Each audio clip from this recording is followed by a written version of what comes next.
Hello friends, this is me Antara here और आज हम लाए हैं आपके लिए चैप्टर 11 क्लास 8 लिटरेचर। आज हम लोग शुरू करेंगे लिटरेचर पार्ट। और इस लिटरेचर पार्ट में सबसे पहले मैं आपको बता दूं कि हम लोग सबसे पहले कंप्लीट करेंगे all the poems, then we will be understanding all the chapters. तो डोंट वरी कि ये चैप्टर नहीं मिला है, वो चैप्टर नहीं मिला है। सबसे पहले हम लोग कंप्लीट करेंगे सिर्फ पोएम्स। जितनी भी पोएम्स हम लोग की इस रीडर बुक में है, लिटरेचर बुक में है, उसे हम लोग पहले कंप्लीट करेंगे, then we will understand the chapters. So don't worry, okay. So let's begin. हमारी न्यू पोएम है जो वो है चैप्टर नंबर 11, जो लिखी गई है बाय रविंद्रनाथ टैगोर। रविंद्रनाथ टैगोर ने लिखी है ये पोएम, जिसका नाम है where mind is without fear. Where the mind is without fear ये पोएम का टॉपिक है, जिन्होंने लिखी है रविंद्रनाथ टैगोर ने लिखी है। और सबसे पहले हम लोग इसे रीड आउट करेंगे, देन इसके एक्सप्लेनेशन हम लोग शुरू करेंगे। तो चलिए सबसे पहले रीड आउट करते हैं। Where the mind is without fear and head is heel down, where knowledge is free, where the word has not been broken up into fragments by the narrow domestic walls, where word come out from the depth of truth, where tireless striving stretches its arm towards perfection, where the clean stream of reason has not lost its way into the dirty desert sand of dead habit, where the mind is led forward by thee। इसमें क्यों use हुआ है? ये God के लिए use हुआ है, okay. Into even widening thought and action into that heaven of freedom my father let my country away. तो सबसे पहले हम लोग ने ये पूरी पोएम रीड आउट कर ली है, तो सबसे पहले फर्स्ट पैराग्राफ से शुरू करते हैं एक्सप्लेनेशन, ओके। सो सबसे पहले हम लोग शुरू करेंगे फर्स्ट लाइन से, that is where the mind is without fear and head is heel down. देखो, इस लाइन का मतलब ये है कि जहाँ पर फियर में कोई, रविंद्रनाथ टैगोर पोएट ये कहना चाहते हैं कि जहाँ पर कोई फियर में ना हो, जहाँ कोई किसी चीज़ से डरे ना।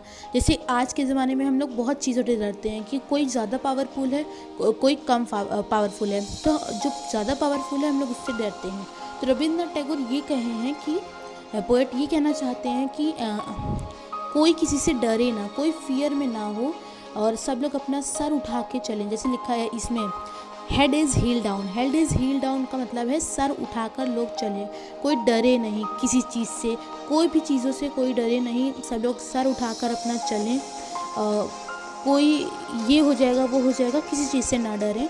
तो रविंद्रनाथ टैगोर ने ये कहा कि where the mind is without fear, जहाँ माइंड हमारे और फियर के विदाउट फियर हो, कोई फियर ना हो हमारी माइंड में। अगर माइंड में फियर नहीं होगी तो हमारा हेड अपने आप उठा रहेगा, तो हमारा सर उठा रहे, कभी नीचे ना झुके। वेयर नॉलेज इज़ फ्री, जहाँ पर नॉलेज फ्री हो, जहाँ पर नॉलेज सबको फ्री मिले। आज के ज़माने में आप लोग ने देखा होगा कि स्कूलों में, कोचिंग्स में पैसे दे के पढ़ाई करवाई जाती है। तो रविंद्रनाथ टैगोर ये कहना चाहते हैं कि जहाँ पर नॉलेज फ्री हो, जहाँ पर नॉलेज फ्री मिले, जहाँ पर पैसे से पढ़ाई ना खरीदी जाए, नॉलेज हमें फ्री मिले, हर जगह हर बच्चे को नॉलेज हमेशा फ्री मिले। हम ऐसा भारत देखना चाहते हैं, वो गॉड से प्रे कर रहे हैं, हम ऐसा भारत देखना चाहते हैं जहाँ पर नॉलेज सबको फ्री मिले। कोई ऐसा ना हो कि किसी को नॉलेज मिले ना या फिर फ्री ना मिले। तो वो ये चाहते हैं कि वेयर नॉलेज इज़ फ्री, जहाँ नॉलेज सबको बराबर मिले एज वेल एज फ्री मिले। Where the word has not been broken up into fragments by narrow domestic walls.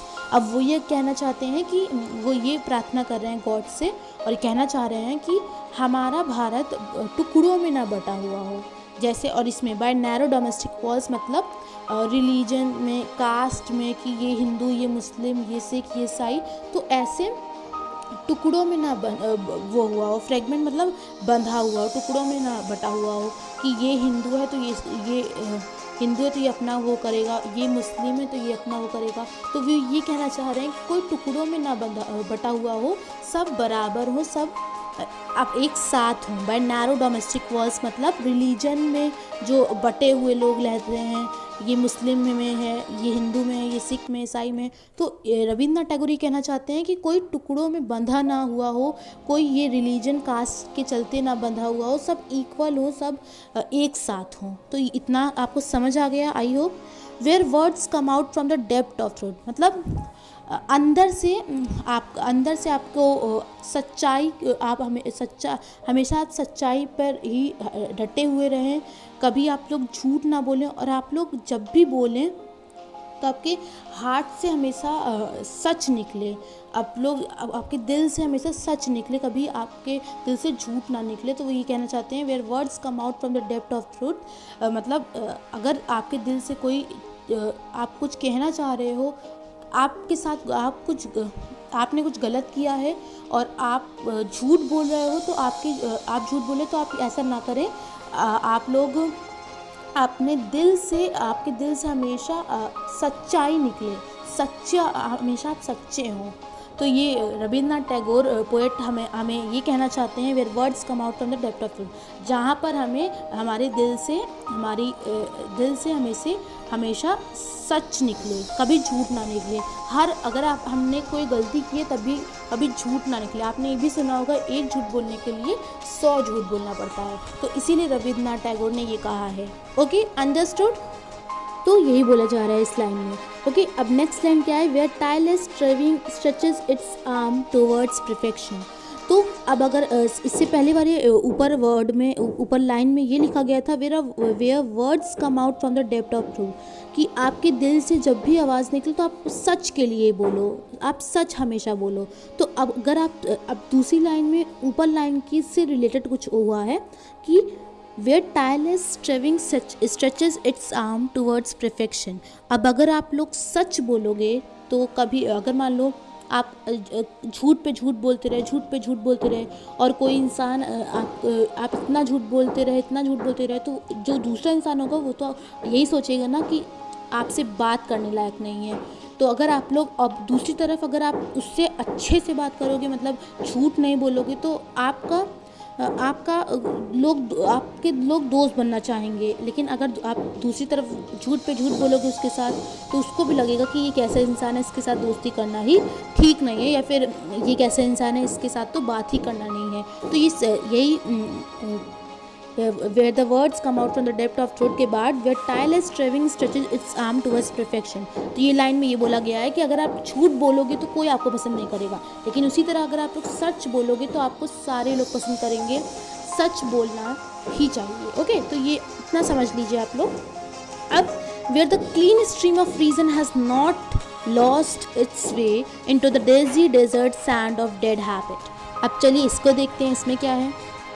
तो इस लाइन में है कि where the clean stream of reason has not lost its way into the dreary desert sand of dead habit. देखो, where the clean stream में ये है कि अगर आप लोग कोई डिसीज़न लेते हो तो वो अगर आप लोग डिसीज़न ले लिए, अब उस पर चलना शुरू करने से पहले ही आपने 100 लोगों से पूछ लिया, तो ऐसा नहीं करना चाहिए। आपने 100 लोगों से पूछा, फिर आपने अपनी जो गोल बनाया था कि आप वहीं पर जाओगे, फिर आपने 100 लोगों से पूछा, किसी ने कुछ कहा, तो आपने अपना रास्ता बदल दिया। तो ऐसा नहीं होना चाहिए। अगर आपने कोई डिसीज़न बनाया है तो आपको उस पर चलना चाहिए, उसको देखना चाहिए। किसी के कहने से आपको अपनी डिसीज़न बदलना नहीं चाहिए। आपको 100 लोगों ने बोला कि तुम ये नहीं करोगे, तो आपको उस पर ध्यान नहीं देना चाहिए, अपने गोल पर ध्यान चाहिए कि हाँ आप ऐसा कर सकते हो, आपको ये करना है। तो इसीलिए रविंद्रनाथ टैगोर ने कहा है into the dreary desert sand of dead habit. और आपको और जो where the into the desert sand of dead, वो ये कहना चाह रहे हैं कि आप डेरी डेजर्ट को वो जगह बोली गई है जहाँ पर आप लोग एक अलोन प्लेस जहाँ पर आप लोग सारी अपनी डिसीजन को भुला देते हो, तो वहाँ पर आपको नहीं वो करना चाहिए।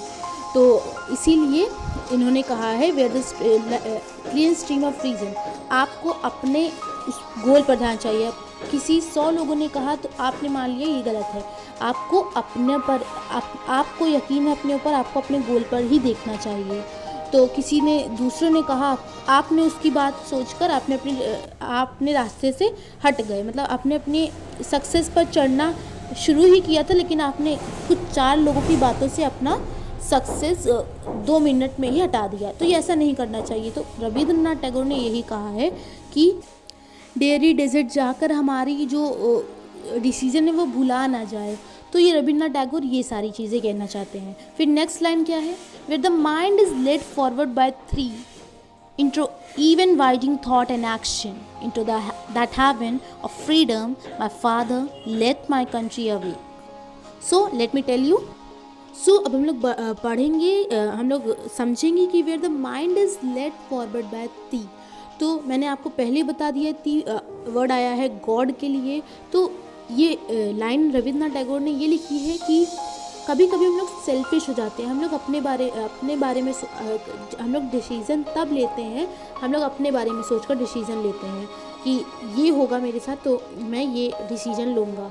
हम लोग ये नहीं सोचते कि हमारा डिसीज़न गॉड का डिसीज़न है, जो गॉड का डिसीज़न है वो सही ही होगा। तो रविन्द्रनाथ टैगोर ने यही कहा है कि हम लोग सेल्फिश हो जाते हैं कभी कभी हम लोग कुछ अच्छा लेने के लिए डिसीज़न लेते हैं और हम लोग सेल्फिश बन जाते हैं। हम लोग ये नहीं सोचते कि गॉड का जो हमारा डिसीज़न है वही गॉड का डिसीज़न है, तो गॉड हमारा अच्छा ही सोचेगा। तो रविन्द्रनाथ टैगोर ने यही बताया है। Okay, the next line is into even widening thought and action. जो हम लोग इवन थॉट्स, हम लोग जो अजीब थॉट्स रखते हैं, into even widening thoughts and action into that heaven of freedom my father let my country away. So Rabindranath Tagore ये कहना चाहते हैं कि जो लोग अलग अलग जितने जो intro even widening thought and action, जो उन लोग अलग अलग थॉट में डूबे हुए हैं, तो इसीलिए रविन्द्रनाथ टैगोर कह रहे हैं कि intro that heaven of freedom. उन्होंने अपने फादर के बारे में भी कुछ कहा है कि मेरे फादर भी मेरी तरह मैंने अपने फादर से ही सीखा है, मेरे फादर भी लोगों की सोच जो अलग अलग सोच में डूबे हुए हैं लोग, उनकी सोच में के लिए ही पोयम लिखी और भी बहुत सारे चीज़ों की, उनकी सोच को एक साथ लाने की, तो उन्हीं से सीखा है मैंने। रविन्द्रनाथ टैगोर ये कह रहे हैं, इसीलिए मैं भी आपको बताना चाह रहा हूँ। तो उन्होंने ऐसा कहा। देन उनकी जो थॉट्स हैं, जो अलग अलग लोगों की थॉट्स है, वो जो बन के रह गई है, उनकी थॉट लाइन पे लाएं। तो इसीलिए उन्होंने कहा, उन्होंने पोएम राइटिंग्स के ज़रिए बताया था। तो अब into that heaven of freedom means अब उनके फादर स्वर्ग में हैं।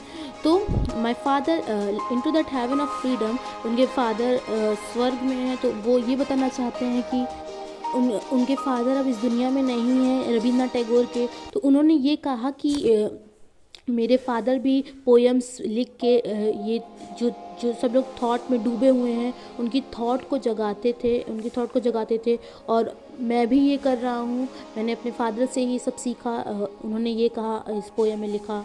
और उसके बाद फिर उन्होंने कहा माय फादर, उन्होंने अपने फादर का नाम अपने फादर को इस पोएम में बोला कि अपने फादर को नाम डालकर बोला कि माय फादर।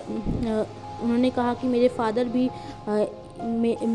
मेरी सोच में मेरे फादर का भी थोड़ा हक है। उन्होंने मेरी सोच को बढ़ाया, उन्होंने भी प्रोत्साहित किया लोगों को कि ऐसे थॉट में ना डूबे हुए हैं, अपनी थॉट को एक साथ ला के ख़त्म करें, जो डूबे हुए हैं अलग अलग थॉट्स में।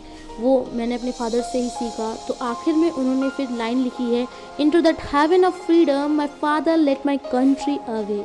तो उन्होंने लास्ट में अपने फादर का नाम लेकर बोला है कि my father let my country away.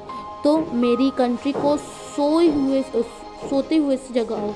उन्हें रविन्द्रनाथ टैगोर को लगता है कंट्री अभी सोई हुई है, अभी इन्हें अभी तक ये सब नहीं पता कि इन्हें डरना नहीं चाहिए, इन सबको नॉलेज फ्री मिलनी चाहिए। तो इसीलिए रविन्द्रनाथ टैगोर पोएम में ये लास्ट स्टैंजा में लिखे हैं कि my father let my country away, मेरी कंट्री को सोए हुए से जगाओ, उन्हें थोड़ा सा बुद्धि दो, उन्हें ये सब करने की क्षमता दो। तो उन्होंने लास्ट में ये बताया है कि my father let my country awake, मेरी कंट्री को सोते हुए से जगाओ, क्योंकि उन्हें लगता है कि अभी हमारी कंट्री सोई हुई है, अभी उन्हें ये सारी चीज़ें नहीं पता है, उन्हें समझना होगा। तो इसीलिए उन्होंने गॉड से प्रार्थना की है कि please God, please father let my country awake, मेरी कंट्री को जगाओ।